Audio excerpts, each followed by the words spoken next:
In an era of fly-by-wire attack jets and precision-guided munitions, unprotected infantrymen are especially vulnerable. Yet their role on the ground is as vital as ever. Today they ride into battle protected by vehicles as sophisticated as anything they might face on the modern battlefield.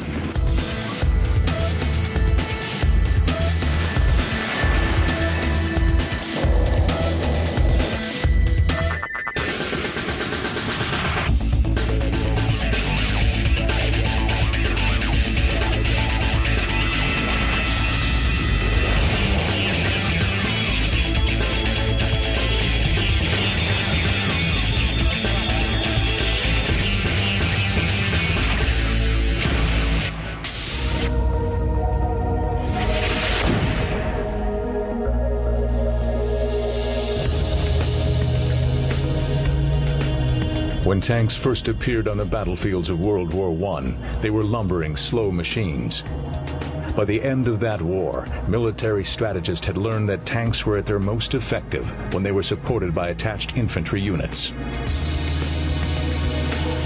During the 1920s and 30s, the speed of tanks increased dramatically.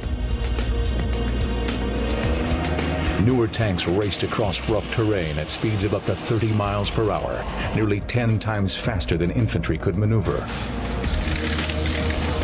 A solution was needed to keep the infantry with the tanks at the front of the battle. Trucks were a possibility.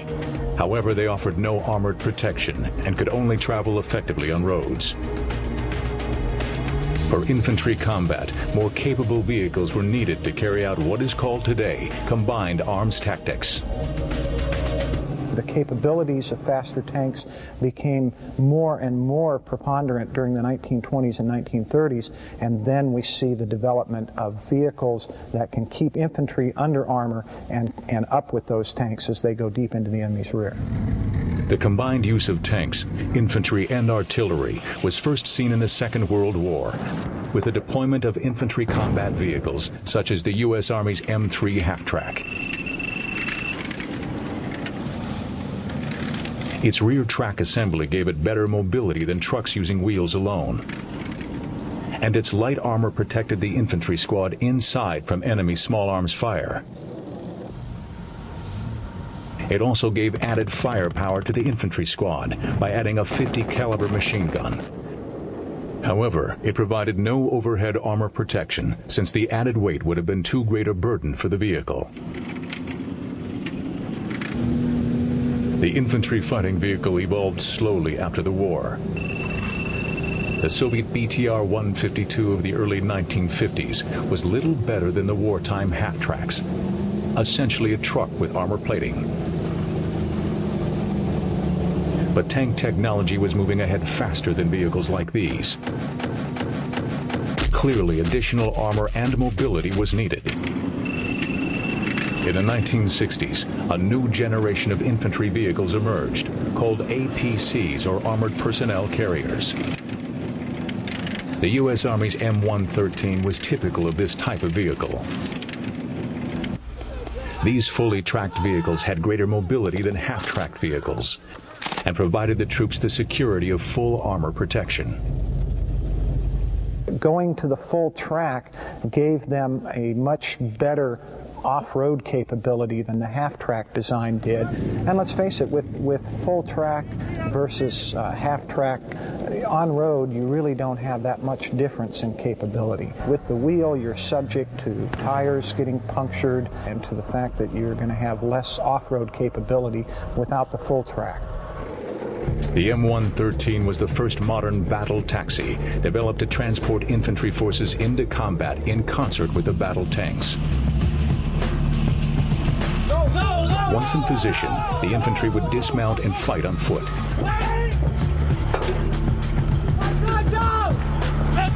The M113 family of vehicles is the most widely produced American armored vehicle of all time, with over 80,000 manufactured.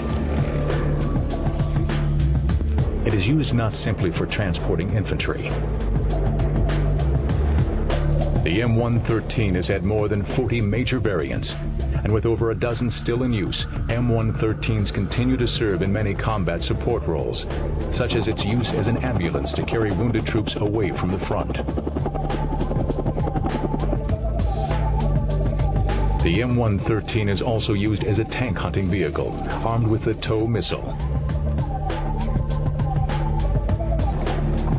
The most recent variant has its TOW missiles mounted in a special armored launcher, so that the crew stays protected within the hull of the vehicle. When ready to fire, the missile launcher can be elevated above the roof, allowing the crew to position the vehicle behind a hill for further protection.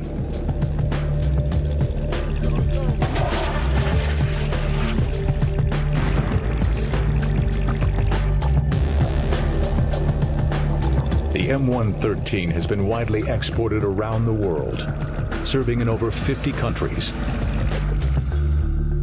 In the 1991 Gulf War, the M113 not only served with the U.S. Army, but with the armies of other coalition forces, including the Egyptian and Saudi armies. The M113 is built of aircraft-quality aluminum, which has the strength of steel, but a much lighter weight. Its light weight permits a relatively small engine to power the vehicle while transporting a large payload cross-country.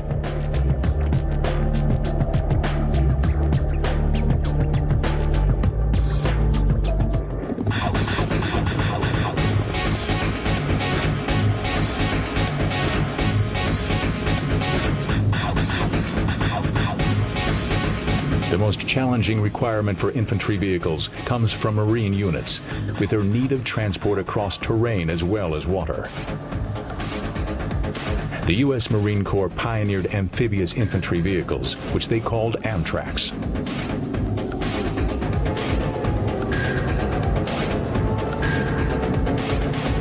In the 1970s, they developed the Amphibious Assault Vehicle 7, which has undergone continual modification. It is larger than the M113, since greater size means increased buoyancy. The AAV-7 easily floats even in heavy surf conditions. Its propulsion in water comes from water jets located at the rear of the vehicle. On land, it relies on conventional tracks.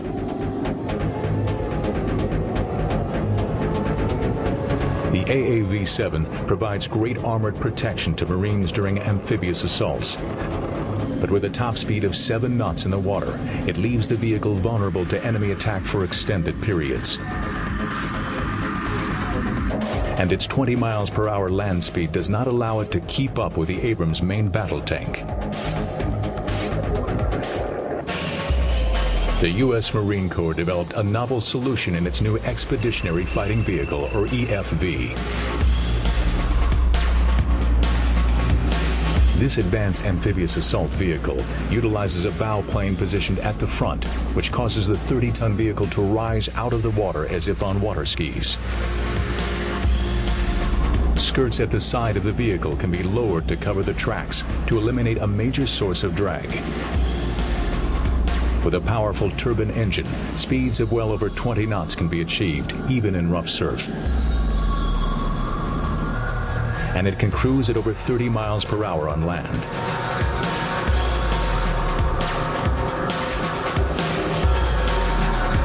Not only is the EFV faster on land and in water than the AAV-7, but it also has better armored protection, making it the battle taxi of choice for the U.S. Marines.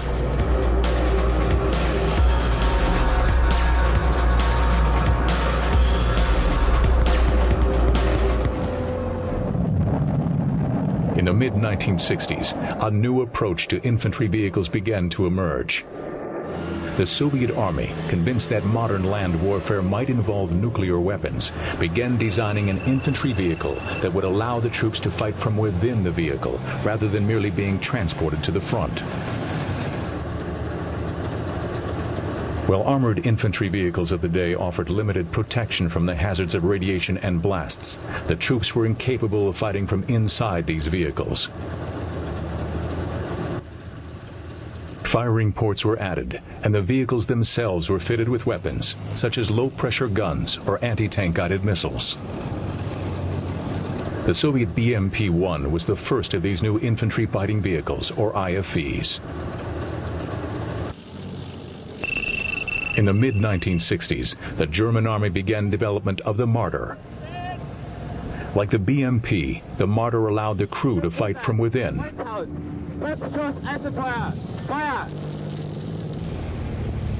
The Marder is heavier than the BMP, and so it cannot swim. Instead, the designers fitted it with a retractable snorkel that allows it to wade across rivers. Like most infantry fighting vehicles, the Marder is cramped and noisy inside. Infantrymen appreciate the armor protection that such vehicles offer, but they exit the vehicle with some relief. In the early 1970s, the United States Army began searching for its own infantry fighting vehicle. FMC Corporation developed enhanced versions of its successful M113. These had a turret as well as firing ports for the troops. Although such a vehicle had distinct advantages over the older M113, it was still not enough for the U.S. Army. By the late 70s, the Army sought an armored troop transporter capable of keeping pace with their new M1 Abrams tanks without sacrificing armored protection or offensive capability. In 1981, these needs were met with the Bradley infantry fighting vehicle.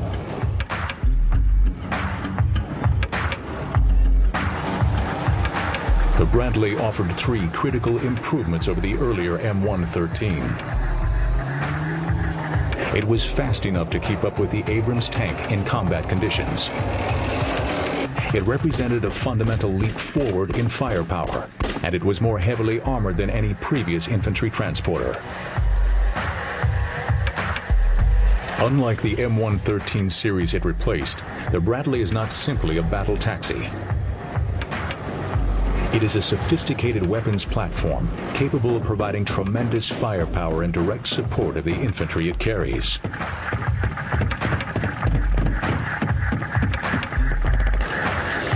The 25mm Bushmaster cannon is stabilized, allowing it to be fired while the vehicle is moving. And the gunner can choose between high explosive and armored piercing rounds in single or multi-shot modes. In addition, the Bradley is fitted with a thermal imaging night sight, which allows it to fight day or night.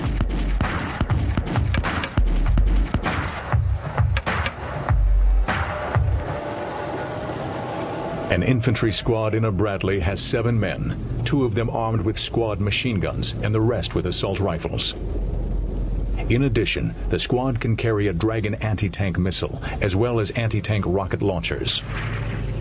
But the Bradley's most powerful weapon is its turret-mounted TOW missile launcher, capable of destroying nearly any tank on the modern battlefield.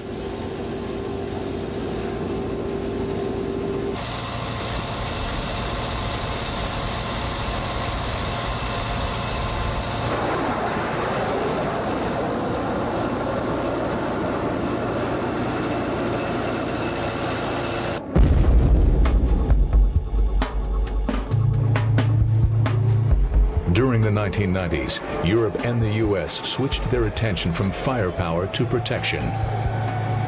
Infantry vehicles, even the thickly armored Bradley, are still vulnerable to anti-tank weapons, such as rocket-propelled grenades and anti-tank missiles.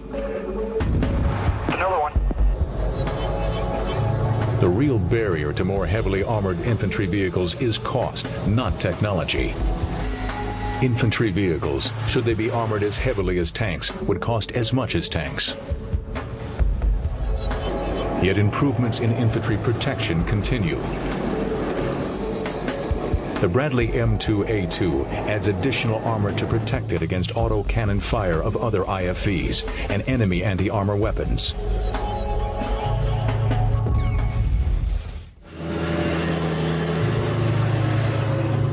Tracked vehicles are more complex and expensive to operate than wheeled vehicles.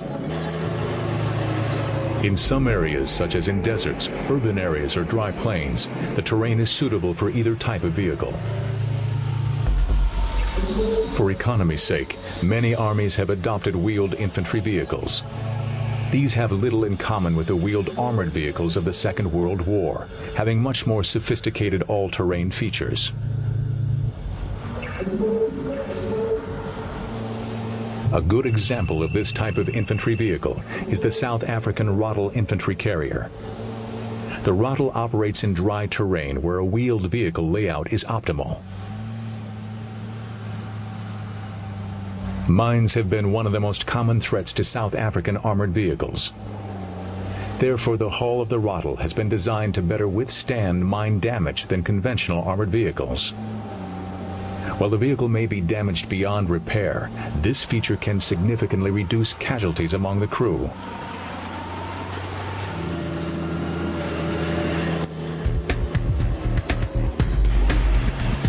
The French Army uses both wheeled and tracked infantry vehicles. Their tracked infantry vehicle is the AMX-10P, while their wheeled infantry vehicle is the Renault VAB. The heavy AMX-10P is used by mechanized forces committed to European defense, while the VAB is generally allotted to units of the Rapid Deployment Force. The AMX-10P is the support and freight vehicle of the mechanized infantry units. This tracked amphibious armored vehicle transports a group of 9 men in addition to the driver and gunner. It has great autonomy and excellent land and water mobility, which allow it to cross flooded areas. Its armament enables it to engage light armored tanks and low-flying aircraft.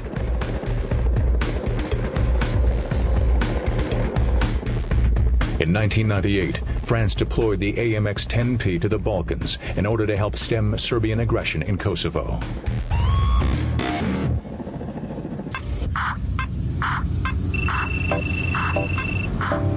The VAB wheeled infantry vehicle uses a sophisticated independent suspension system, which provides greater cross-country mobility. Compared to other IFVs, the VAB is quite spacious, able to carry up to 12 troops into battle.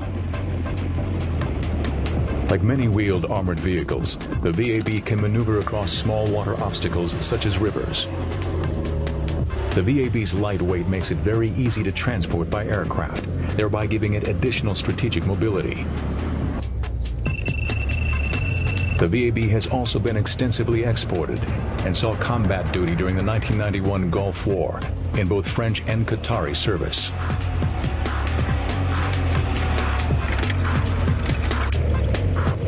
Although the U.S. Army showed a preference for tracked vehicles as far back as World War II, the demands of 21st century combat have led them to adopt a wheeled vehicle as the centerpiece of their brigade combat teams. The 8-wheeled Stryker is the first new Army vehicle since the Bradley IFV was introduced in the 1980s. The Stryker is based on the LAV-3, but its similarities with this combat vehicle end with its wheeled configuration, diesel engine, and 6-speed transmission. The Stryker has an advanced information management system, linking it with other vehicles and higher command, creating a digital battlefield communications system. Real-time combat intelligence is available as each vehicle automatically shares its GPS location data. The crew is protected by advanced steel and ceramic armor, more than twice as strong as the armor on an M113. Stryker crews can vary their tire pressure from within the vehicle to provide greater traction or greater speed depending on conditions. And the run-flat tires will perform even if punctured. The Stryker combat brigades were first deployed in November 2003 in support of Operation Iraqi Freedom and subsequently served in Afghanistan as part of Operation Enduring Freedom.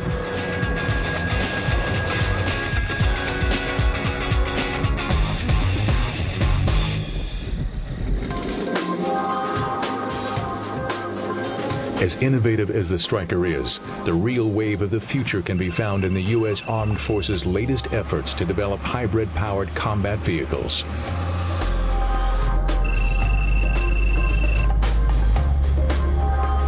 Two extraordinary examples of this endeavor are the Shadow Wrist-V and the AHEAD 8x8 programs. The Wrist-V, for reconnaissance, surveillance, and targeting vehicle, was the first to utilize hybrid electric drives and in-hub motors.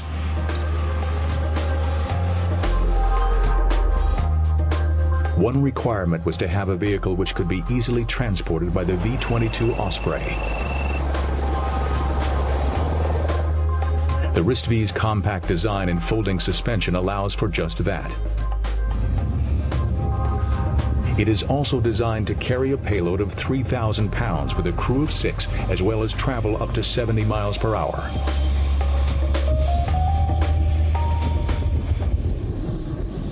The Advanced Hybrid Electric Vehicle, or AHEAD 8x8, goes even further in exploring the possibilities of hybrid design. The key technologies include magnetic motors installed in each wheel hub, advanced pneumatic suspension, and innovative hybrid wheeled or tracked steering. Its in-hub motors provide the high torque and exceptional range required for the most severe military applications, while the compressed air suspension allows for superior ride quality, cross-country mobility, and height control. And the AHEAD's unique capability of being able to switch between a wheeled and tracked configuration give it an extra degree of tactical mobility. The application of in-hub electric drives and hybrid power dramatically alters the vehicle's overall design. The removal of conventional transmissions, bulky suspensions, and drivetrains significantly increases the total internal volume of the vehicle, resulting in greater space for payload and crew. The AHEAD can carry a payload of 8 tons and has enough space to accommodate up to 12 crewmen.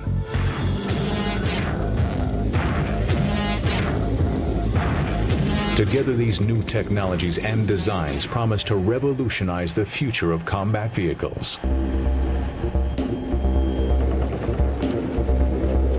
Although infantry warfare has changed dramatically over the years, the basic job of the infantryman has not. An infantry squad may now ride safely into battle, but they are expected to retain all of the traditional fighting skills of earlier foot soldiers.